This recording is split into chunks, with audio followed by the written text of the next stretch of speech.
이 자리에 초청해 주셔서 정말 감사합니다. 네, 그래서 앞에서 소개해 주셨지만 사실 제가 앞에서 발표하신 이규리 박사님과 대학원도 갔고요. 박사를 받은 것도 같고 포닥을 한 것도 같습니다. 그래서 사실 많은 내용이 좀 겹치는데요. 그래서 제가 처음에는 Recent Trends in Protein Structure Prediction and Protein Design이라고 했다가 디자인 쪽이 너무 많이 겹칠 것 같아서 급하게 하나 더 인터랙션도 살짝 추가해 넣었습니다. 내용이 좀 겹칠 만한 부분들은 좀 빠르게 넘어가고 좀 이제 겹치지 않는 부분들을 위주로 설명을 드리겠습니다. 오늘 정말 많이 보셨을 마지막으로 보실 슬라이드인데요. 이번에 노벨 화학상이 단백질 구조 예측 방법을 개발한 알파폴드 방법을 개발한 데미스 하사비스와 존 점퍼 그리고 이제 단백질 디자인 연구의 새 지평을 연 데이비 베이커 교수님에게 수여가 됐죠. 사실 단백질 구조 연구라고 하는 게 그동안 노벨 화학상을 정말 많이 받았습니다. 단백질 구조를 들여다볼 수 있는 기술들, 엑스레이 크리스탈로그래피나 NMR, 크라이오 EM 같은 기술들은 다 노벨 화학상을 받았고요. 그래서 AI로 단백질 구조 예측을 할 수 있게 되었을 때 이것도 단백질의 구조를 들여다보는 또 하나의 기술이니까 언젠가는 노벨 화학상을 받지 않을까라고 사람들이 생각을 했었고 그게 올해가 되었습니다.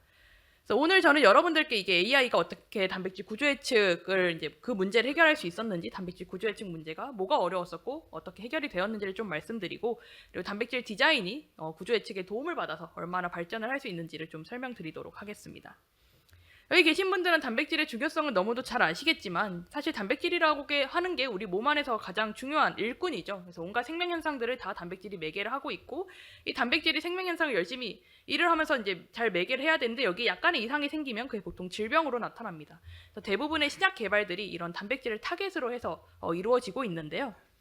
이 단백질이라고 하는 건 생각보다는 단순하면서도 생각보다는 굉장히 복잡한 생체 고분자죠. 20가지 종류밖에 안 되는 아미노산이 적게는 30개, 많게는 수백 개, 수천 개, 심지어 뭐 만 개 정도까지 어떤 순서로 어떻게 연결되느냐에 따라서 서로 다른 구조를 가지면서 앞에서 보여드린 다양한 기능들을 하게 됩니다.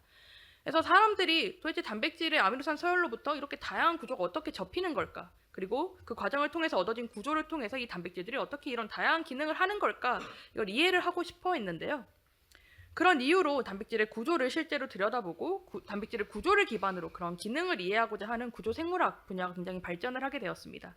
엑스레이나 크라이오 EM 모두 이제 노벨 화학상을 받았다고 말씀을 드렸는데 단백질의 구조를 들여다볼 수 있는 아주 좋은 실험 방법들이죠.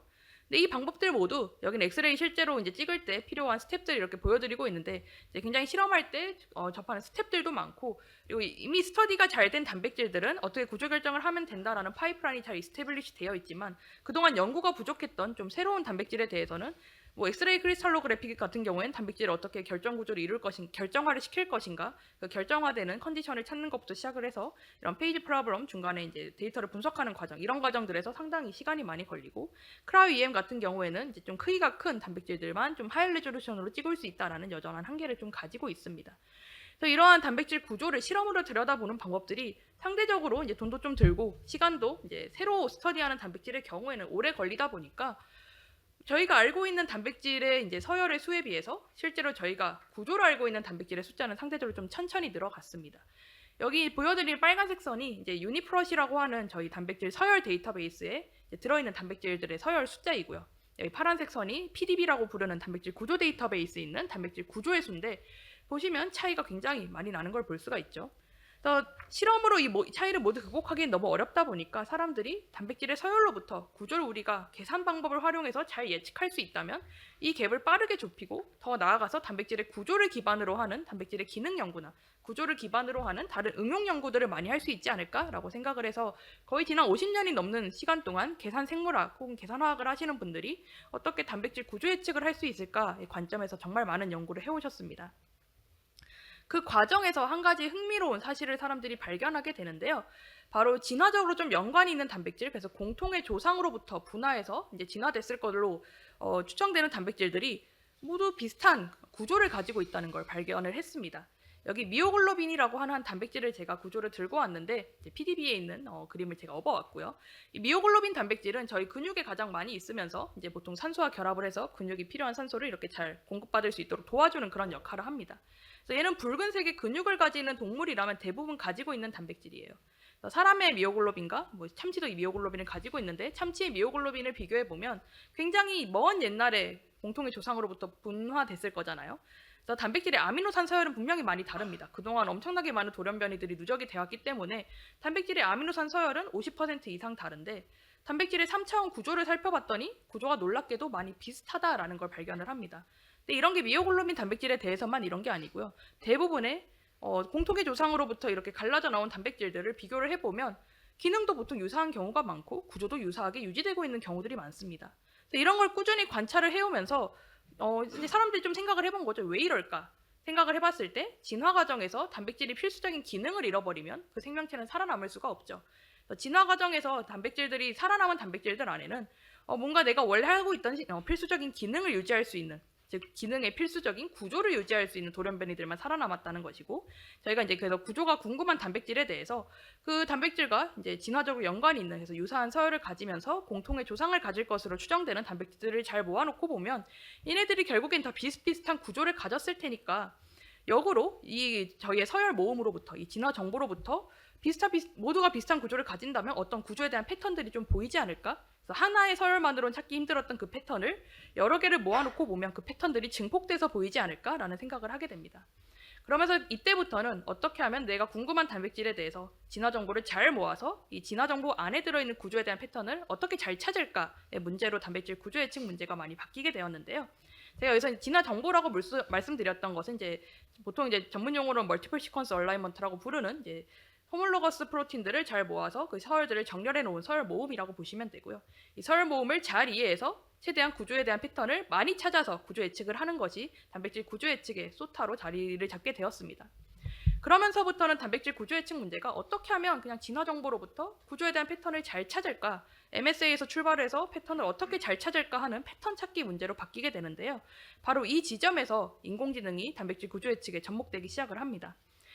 인공지능이라고 하는 게 기본적으로는 기계도 사람이 학습하고 생각하는 것처럼 해서 뭔가 정말 우리가 인공의 지능을 어떻게 잘 만들어보자라는 것을 출발을 하긴 했지만 사람들이 이제 딥러닝 모델 특히 이런 것들을 많이 학습을 시켜보면서 깨달은 게 얘가 데이터가 많이 있을 때 패턴 찾는 일을 무지하게 잘한다라는 걸 깨닫기 시작을 합니다. 근데 저희가 단백질 구조 예측 문제를 푸는 그 핵심 지금 현재의 원리도 진화 정보라는 데이터 안에 숨어있는 구조에 대한 패턴을 찾아서 구조를 예측을 하는 거죠. 인공지능, 특히 딥러닝 모델들이 정말 좋아하는 유형의 패턴 찾기 문제입니다. 그리고 단백질 구조 데이터베이스, 프로틴 데이터뱅크라고 하는 구조 데이터베이스 안에 이미 한 20만 개 정도 되는 단백질 구조들이 들어 있습니다. 그러니까 저희가 충분한 양의 학습 데이터도 가지고 있고 인공지능이 좋아하는 패턴 찾기 유형의 문제다 보니까 여기서 딥러닝 모델을 어떻게 잘 학습을 시키면, 인공지능 모델을 어떻게 잘 학습을 시키면 단백질 구조 예측 해볼 수 있지 않을까라는 생각들을 사람들이 하기 시작한 거죠. 그런 생각을 한 2016년, 7년 이런 이제 2010년 중반대부터 여러 연구실들 하기 시작을 했는데 문제는 단백질 구조 예측을 연구하던 사람들은 인공지능이 뭔지 잘 몰랐습니다. 그래서 인공지능을 쓰긴 쓰는데 어떻게 써야 되는지 잘 몰라서 좀 어설프게 많이 써왔는데요. 2018년에 구글 딥마인드가 그걸 지켜보다가 우리가 사는 게 더 잘할 것 같아서 뛰어들었는지는 모르겠지만 2018년에 처음으로 알파폴드라고 하는 방법을 개발하면서 인공지능 기반의 단백질 구조 예측 연구에 뛰어들기 시작합니다. 저희가 캐습이라고 하는 단백질 구조 예측 대회가 있는데요. 보통 여기 계신 분들 중에 인공지능 모델 개발해 보신 분들은 아마 좀 공감하실 텐데 방법을 개발해서 논문을 쓸 때 저희 방법이 그러니까 성능이 제일 좋지 않으면 좋은 저널에 나가기가 쉽지 않거든요. 논문에는 거의 대부분 우리 방법이 제일 잘한다라고 열심히 셀링을 합니다. 근데 모든 논문들이 그렇게 나오다 보니까 도대체 이 문제에 대해서 어느 방법이 정말 잘하는지, 그리고 냉정하게 봤을 때 절대적인 성능이 어느 정도인지를 평가하기가 굉장히 어렵거든요. 캐습이라고 하는 대회는 공정한 대회를 통해서 실제로 단백질 구조 예측 성능이 어느 방법이 더 좋은지, 그리고 절대적인 매트릭으로 봤을 때 우리가 어느 정도 수준에 현재 도달했는지를 평가해 줄 수 있는 대회입니다. 구글 딥마인드가 2018년에 알파폴드라고 하는 이제 초기 인공지능 모델을 만들었을 때 처음으로 100점 만점에 한 60점 정도 되는, 그래서 처음으로 단백질 구조 예측이 약간 좀 개선이 되는 그런 희망을 보여줬고요. 2020년에 알파폴드 2 버전을 만들면서 이제 거의 평균 90점에 육박하는 성능을 보여주기 시작을 했습니다. 이제 비슷한 시기에 저도 로치타폴드라고 하는 단백질 구조 예측 인공지능을 베이커랩에서 개발을 했는데요. 이 로치타폴드랑 지금 현재 더 개선된 로치타폴드 2 방법은 알파폴드 2와 이제 비슷한 성능을 보이면서도 조금 더 계산이 효율적인 그런 방법들을 개발을 하고 있습니다. 그래서 100점 만점에 한 90점 정도 되는 게 도대체 어느 정도 수준이냐라고 하면 여기 오른쪽에 보여드리는 것처럼 초록색이 실제 실험으로 들여다본 구조고요. 파란색이 예측한 구조인데 이제 차이를 발견하기 힘들 정도로 굉장히 잘 들어맞는 걸 볼 수가 있습니다. 그래서 이제는 인공지능을 활용을 해서 굉장히 높은 정확도의 단백질 구조를 예측을 해볼 수가 있게 됐죠.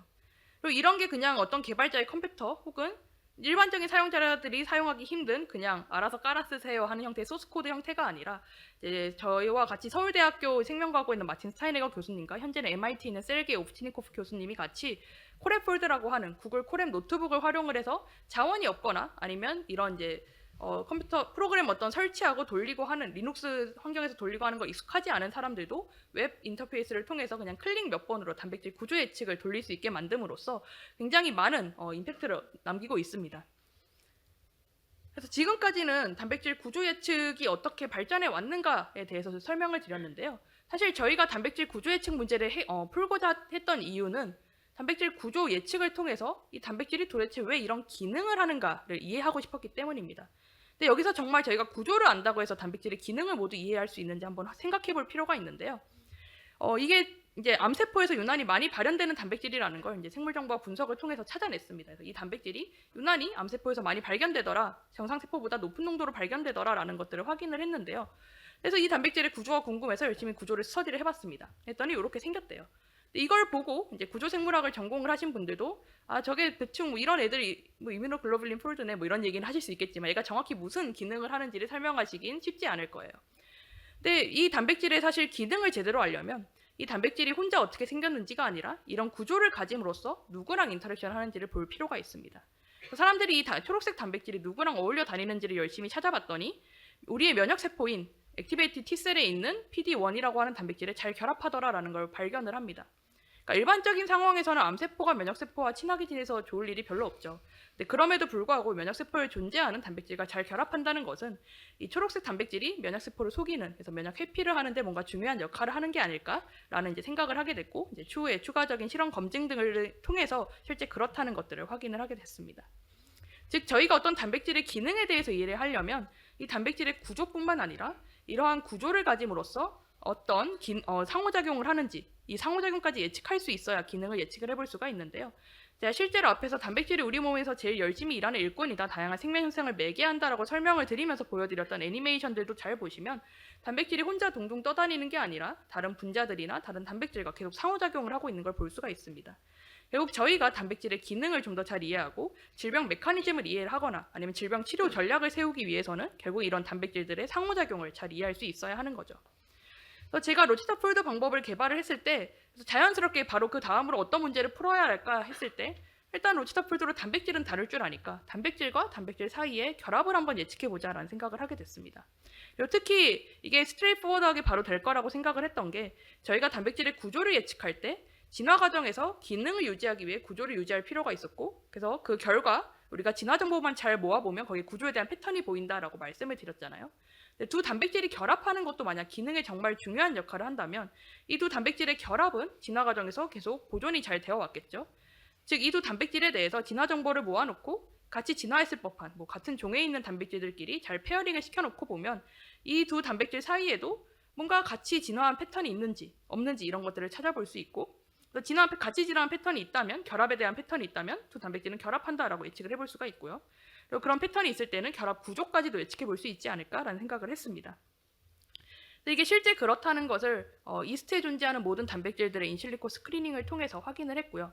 다양한 기능을 하는 단백질에 대해서 DNA 리페어부터 엔자임 혹은 미토콘드리아에 존재하는 단백질, 트랜스포테이션이나 트랜스로케이션들에 관여하는 단백질 등에 대해서 굉장히 다양한 단백질들의 상호작용을 이 로체스터폴드랑 알파폴드를 활용해서 찾아냈고 실제 저희가 예측한 구조들 중에 일부가 똑같이 이스트 건 아니지만 이제 사람이나 아닌 다른 종에 있는 단백질의 결합 구조가 풀리기도 했습니다.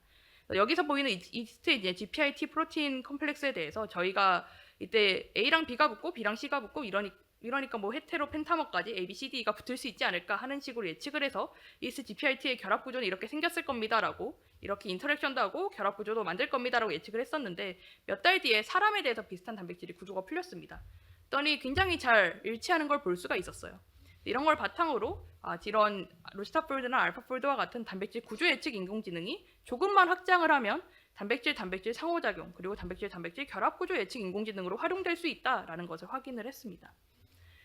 그런 것들이 확인이 되고 나서 이제 사람들이 그동안 실험으로 하기 힘들었던 굉장히 라지 스케일의 프로틴 스크리닝을 이제 AI 모델을 활용해서 하기도 했지만 그 한편으로는 단백질에 대해서 뭐 우리가 예측하면 안 된다. 이 단백질의 기능을 잘 이해를 하려면 결국 단백질과 다른 생체 분자 사이에 브로드한 인터랙션을 모두 예측할 수 있어야 된다라는 생각들을 하기 시작을 했습니다.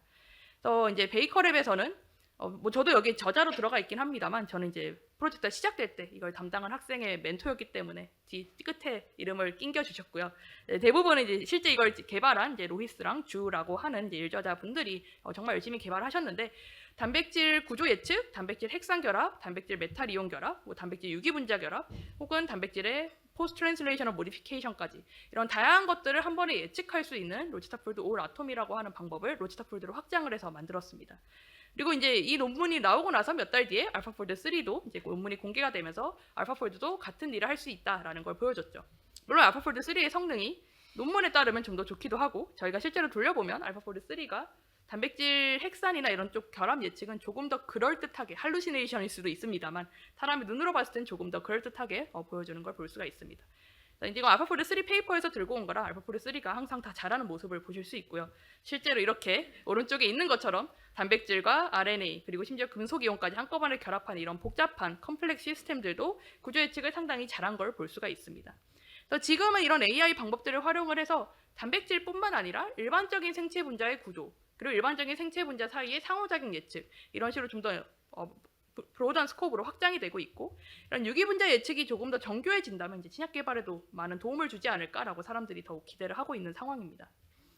또 남은 시간 동안은 단백질 디자인의 동향을 아주 간략하게만 다시 리마인드를 시켜드릴까 하는데요. 이미 이규리 박사님께서 설명을 너무 잘해주셔서 이제 단백질 구조 예측을 이제 방향을 반대로 잘 뒤집으면 단백질 디자인이 되죠. 구조 예측에서는 아미노산 서열에서 출발을 해서 단백질의 구조를 예측하고 이를 통해서 얘가 무슨 기능을 할까를 이제 스터디하는 게 단백질 구조 예측의 주 스콥이었다면 단백질 디자인은 반대로 내가 원하는 기능을 하는 단백질을 만들고 싶어서 그 기능을 하려면 어떤 단백질의 구조를 가져야 할지 기능을 가질 수 있는 구조를 먼저 상상을 해보고 이러한 구조를 가지려면 어떤 아미노산 서열을 가져야 할지 그 아미노산 서열을 설계하는 방식으로 단백질 디자인이 구성이 됩니다. 그리고 여기에 이제 사실은 이제 코돈 옵티마이제이션 같이 좀 더 이 단백질을 잘 만들어낼 수 있는 그런 유전자를 합성하는 그런 것까지 이제 고려가 돼야 되고요. 그래서 지금 단백질 구조 예측 방법들이 많이 발전을 하면서 사람들이 구조 예측을 AI가 많이 도와줬으니까 그의 역과적인 단백질 디자인도 AI가 많이 도와줄 수 있지 않을까라고 생각을 하게 됐습니다. 그러면서 베이커랩에서는 단백질 디자인을 위한 AI 방법들을 개발을 하기 시작하는데요. 이제 단백질의 디자인 과정을 다시 한번 말씀을 드리면 내가 원하는 기능을 하는데 적합한 구조를 먼저 생성을 하고 그 구조를 가질 수 있는 서열을 디자인을 하고 이제 보통 이제 계산 컴퓨터로 뭔가를 설계를 할 때는 컴퓨터 일 시켜놓고 저는 어디 나가서 딴 일 하거나 놀고 와도 되기 때문에 사람들이 좀 컴퓨터를 낭비하는 경향이 있습니다. 그리고 단백질 디자인의 성공 확률이 높지 않기 때문에 일단 보통 컴퓨터에서 막 적게는 수만 개, 많게는 뭐 수십만 개 이렇게 설계를 해보고 그 중에서 괜찮은 실험할 만한 걸 잘 골라야 하거든요. 그래서 그런 고르는 단계에서도 계산 방법들을 활용을 해서 1차적인 필터링을 하고 잘 골라진 것들을 실제 실험으로 검증하는 식으로 단백질 디자인이 진행이 되는데요. 이 각 과정을 AI로 뭔가 도움을 많이 얻기 시작을 합니다. 그래서 일단 첫 단계, 단백질을 구조를 잘 생성하는 것부터 생각을 해보면 저희가 원하는 건 내가 원하는 기능을 하는 다양한 단백질의 구조 후보군을 일단 얻어내는 겁니다. 그래서 여기에 키포인트는 기능이라는 컨텍스트가 주어졌을 때 이 컨텍스트로부터 내가 원하는 구조를 잘 만들어내는 그리고 그게 다양하게 나오는 무언가 생성형 인공지능이 필요하다라는 것인데요. 이게 제가 베이커랩을 떠나기 직전에 이런 이제 디스커션들이 굉장히 활발하게 시작이 됐었습니다. 그래서 어떻게 하면 단백질 구조를 생성하는 인공지능을 만들 수 있을까? 너무 처음부터 그렇게만 생각하면 이제 좀 답답하니까 그 당시에 가장 핫한 이제 생성형 인공지능이었던 달리2를 들여다보면서 여기서 어떤 부분들 우리가 잘 차용을 하면 단백질의 구조를 생성을 해볼 수 있을까를 고민하기 시작을 했습니다. 달리2는 앞에서 이미 이규리 박사님 예시를 보여주셨지만 어떤 내가 이미지를 묘사하는 글을 주고 나서 달리2를 이제 여러 번 돌리면 계속 그 글에 해당하는 그림이 계속 돌릴 때마다 다르게 생성되는 생성형 인공지능이죠. 도대체 이 다이버시티가 어디서 나올까? 어떤 알고리즘이 그 뒤에 숨어 있을까 했을 때 사람들이 찾아낸 게 디퓨전 모델이라는 인공지능 알고리즘이었습니다. 디퓨전 모델은 그냥 학습 방식을 간략하게만 소개를 드리면 어떤 이미지가 있을 때 이미지에 그냥 노이즈를 조금씩 더해요. 그리고 인공지능이 실제로 학습하는 건 노이즈가 더해진 이미지를 어떻게 하면 디노이징 시켜서 궁극적으로 원래 이미지를 회복할 것인가를 배웁니다. 이걸 다양한 노이즈에 대해서, 다양한 레벨의 노이즈에 대해서, 그리고 다양한 이미지에 대해서 충분히 학습을 하고 나면 놀랍게도 랜덤 노이즈에서 출발해도 뭔가 그럴듯한 이미지를 다양하게 생성해 줄 수 있다는 게 디퓨전 모델의 핵심인데요. 단백질 구조에 이 디퓨전 모델의 아이디어를 그대로 적용을 해보기로 했습니다. 그래서 로제타 폴드라고 하는 이미 단백질 구조가 어떻게 생긴 것인지 대략적으로 이해하고 있는 인공지능 모델에서 출발을 해서 학습만 추가 학습을 다시 시킨 건데요. 이렇게 디퓨전 모델의 셋업으로 단백질의 구조를 바인더의 구조를 조금씩 흐트러뜨리면서 구조를 이제 노이즈를 주고 이 노이즈가 주어진 구조에서 어떻게 하면 원래 구조를 회복할 수 있을지 로제타 폴드 알고리즘을 그대로 활용을 해서 약간의 파인 튜닝을 진행을 했습니다. 이렇게 했을 때 여기 보여드린 것처럼 이제 나중에 충분히 학습이 진행이 되고 나면 내가 원하는 타겟 단백질에 결합하는 새로운 단백질을 잘 구조를 설계할 수 있다라는 걸 확인을 하게 됐고요.